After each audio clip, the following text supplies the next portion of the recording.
ബാലവിവാഹങ്ങൾ സർക്കാർ ചെലവിൽ നടത്തപ്പെടും. പ്രായം തികയാത്ത പെൺകുട്ടിയുടെ വിവാഹം നടത്തി. ഇതാണ് യഥാർത്ഥ കേരള സ്റ്റോറി എന്നും കേരള ജനതയ്ക്ക് ലോകത്തിനു മുൻപിലും മതേതരത്തിന് മുൻപിലും അഭിമാനിക്കാമെന്ന് പറഞ്ഞ 100% വിദ്യാഭ്യാസമുള്ള സംസ്ഥാനത്തിന്റെ വിദ്യാഭ്യാസ മന്ത്രിക്ക് ഇപ്പോൾ എന്താണ് പറയാനുള്ളത്? ഈ ഒറ്റ പ്രവൃത്തി കൊണ്ട് രാജ്യത്തിന് മുൻപിൽ കേരള ജനത അപമാനിക്കപ്പെടുകയല്ലേ ചെയ്തത്? കേരള സ്റ്റോറി സിനിമ ഇറങ്ങിയപ്പോൾ നാം അപമാനിക്കപ്പെട്ടു എന്ന് പറഞ്ഞ് തെരുവിലിറങ്ങിയവർ ഇപ്പോൾ ഉറക്കത്തിലാണ്. കുംഭമേള വൈറൽ താരത്തിന് വിവാഹപ്രായം ആയിട്ടില്ലെന്ന് national commission for scheduled tribes കണ്ടെത്തി. വിവാഹ സമയത്ത് കുട്ടിയുടെ പ്രായം 16 വയസ്സാണ്.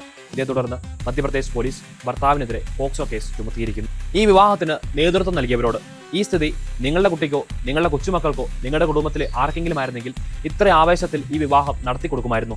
അന്യ സംസ്ഥാനത്ത് നിന്ന് വന്നവരുടെ വാക്കുകൾ കേട്ട് വിവാഹം ആശീർവദിക്കാനും അണികൾക്ക് ആവേശം നൽകുന്ന വാക്കുകൾ പറയുന്നതിന് മുൻപേ രേഖകൾ വ്യക്തമായി പരിശോധിച്ചിരുന്നെങ്കിൽ, ആ പിതാവിന്റെ കണ്ണുനീരിന് അല്പമെങ്കിലും വില കൽപ്പിച്ചിരുന്നെങ്കിൽ.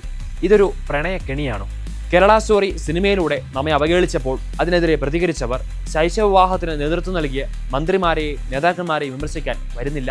വിദ്യാഭ്യാസം, വിനോദസഞ്ചാരം, തൊഴിൽ, സാംസ്കാരിക മേഖലകൾ എല്ലായിടത്തും കേരളത്തിന് അപമാനമല്ലേ ഈ എടുത്തുചാട്ടം?